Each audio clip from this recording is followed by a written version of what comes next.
In the upcoming series of topics dealing with norm violations, we will be discussing behaviors that many people find morally objectionable. Morality certainly plays a big role in these topics.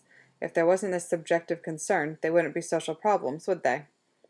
Beliefs about morality definitely have their place in society, but not so much in sociology. In the discussions we will be having about what should and should not be legal, we need to focus on scientific data and be objective.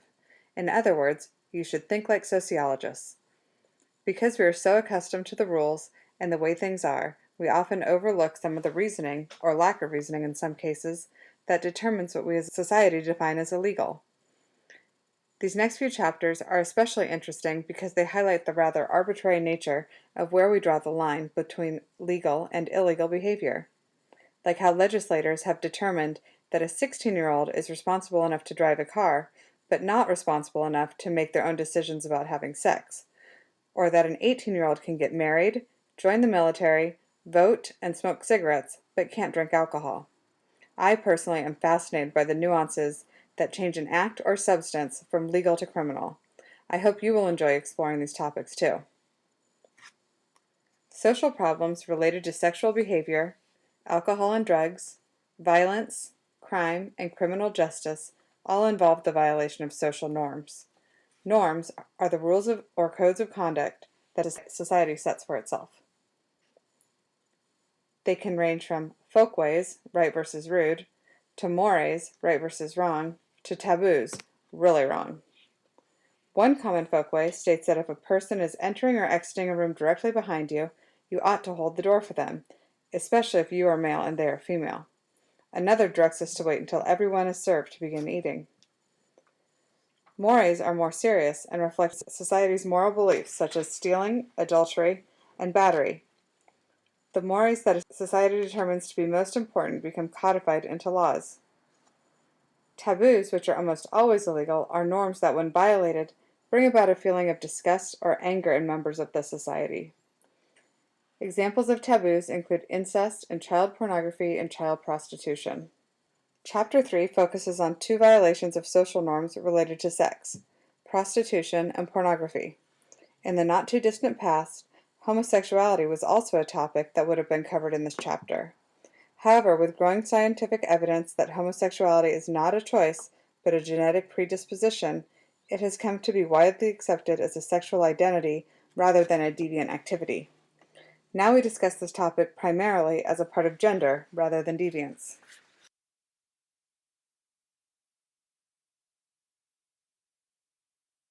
You may think of sex as a purely personal matter. However, from a sociological perspective, it is not. From our choices in partners, to laws governing what and who is legal between the sheets, to the way that sex is portrayed in the media, to the roles that our significant others play in monitoring and restricting our sexual behavior, sex is a social matter. All societies control or channel the sexual behavior of their members, typically through marriage and the family. The way our society defines normal sexual behavior is heterosexuality, monogamy, and fidelity. This map shows the different ages of consent in the 50 states. The age of consent is 16 years in 30 states, 17 years in 8 states, and 18 years in 12 states, including California. Paraphilia is another term for sexual deviance. Examples of paraphilia include homosexuality, pedophilia, sadism and masochism, prostitution, and pornography.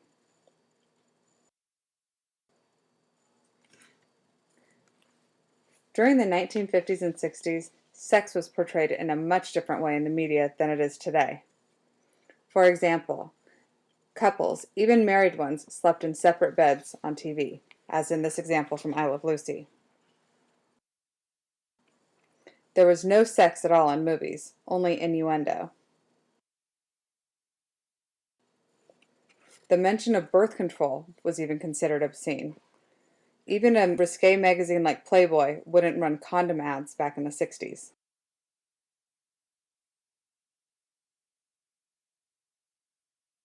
Prostitution is referred to as the world's oldest profession because it has always existed in some form everywhere since ancient times. The views held about prostitutes have ranged from great respect to tolerance to disgust and everything in between.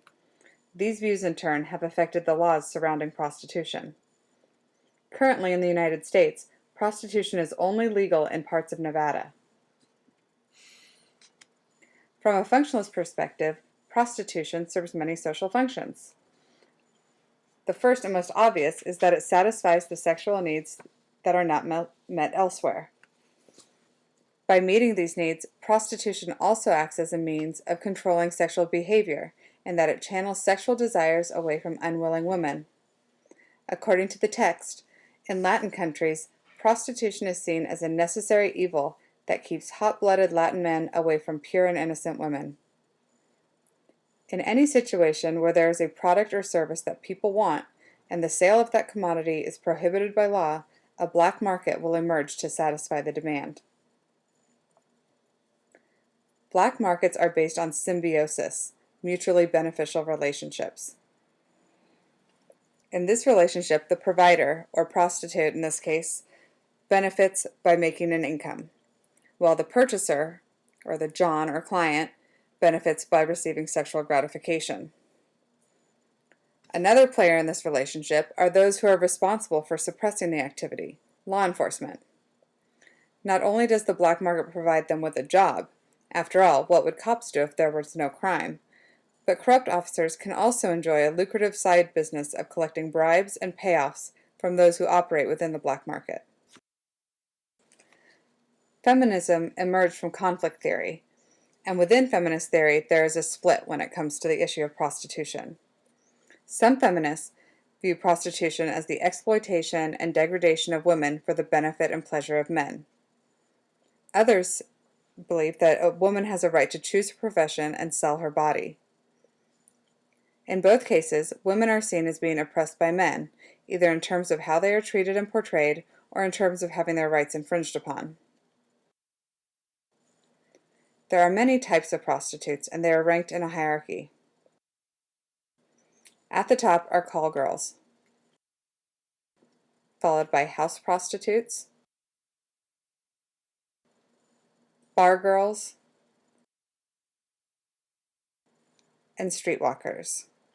Streetwalkers are the least respected, most likely to be arrested, and most researched group of prostitutes.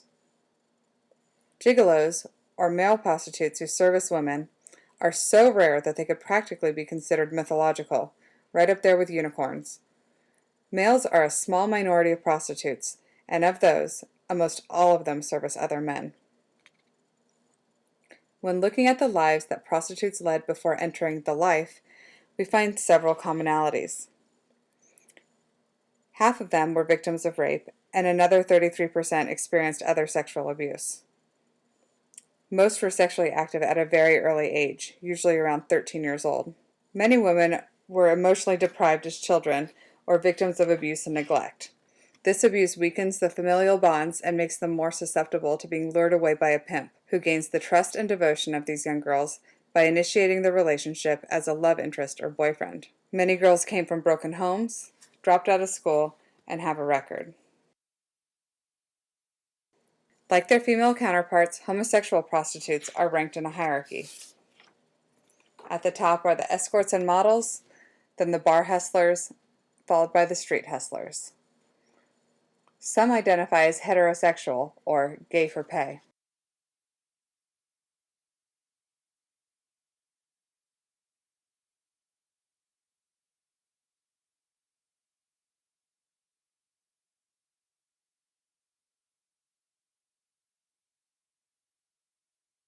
The text defines pornography as writings, pictures, or objects of a sexual nature that people object to as being filthy or immoral.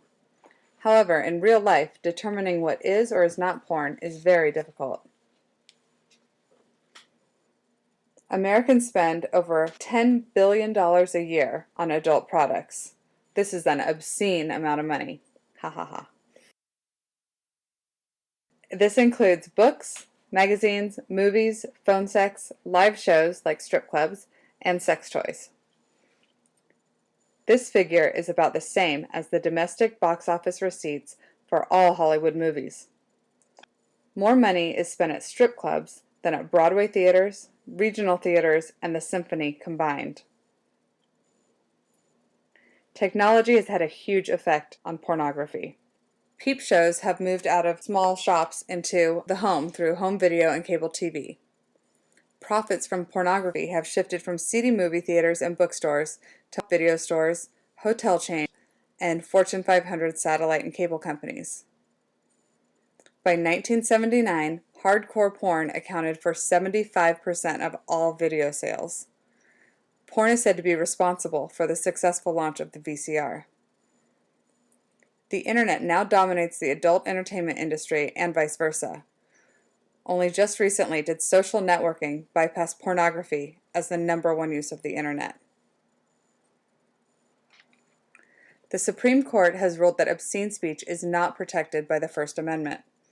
However, terms like obscenity, pornography, and indecency are not easily defined, and their meanings have shifted over the years. Very often, it comes down to a matter of taste, and wouldn't you know it, the tastes of the elite usually determine social policy. This is where conflict theory comes in. Think about how society reacts to nudity in museum artwork and Broadway shows versus in girly magazines and strip clubs. Social policy is concerned with the cause and effect relationships between pornography and other acts of sexual deviance, and also with individuals' right to privacy.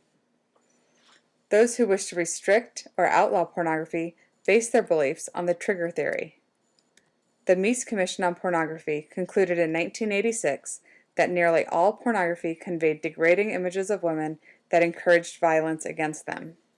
This provided the basis for the anti-porn campaigns of Presidents Reagan and Bush. Ironically, this led to a huge spike in the consumption of porn in the U.S. In spite of their efforts, 15 years later, annual expenditures on hardcore video rentals were 10 times more than the year before the policies went into action. Those who wish to eliminate restrictions on pornography believe that pornography acts as a safety valve. Denmark and Japan both legalized the sale of hardcore porn based on this theory. After legalization, there was a steep rise in consumption, followed by a long, steady decline. In Denmark, the sex abuse of children also declined, and the most common reaction to viewing 1 hour of hardcore porn was boredom. In Japan, legalization was also correlated to a decline in rape. Some believe that simply by removing the forbidden label, porn will lose its appeal. When it comes to privacy, social policies try to maintain a balance between an individual's right to privacy regarding their sexual practices and the right of other individuals not to be exposed to things that they find offensive.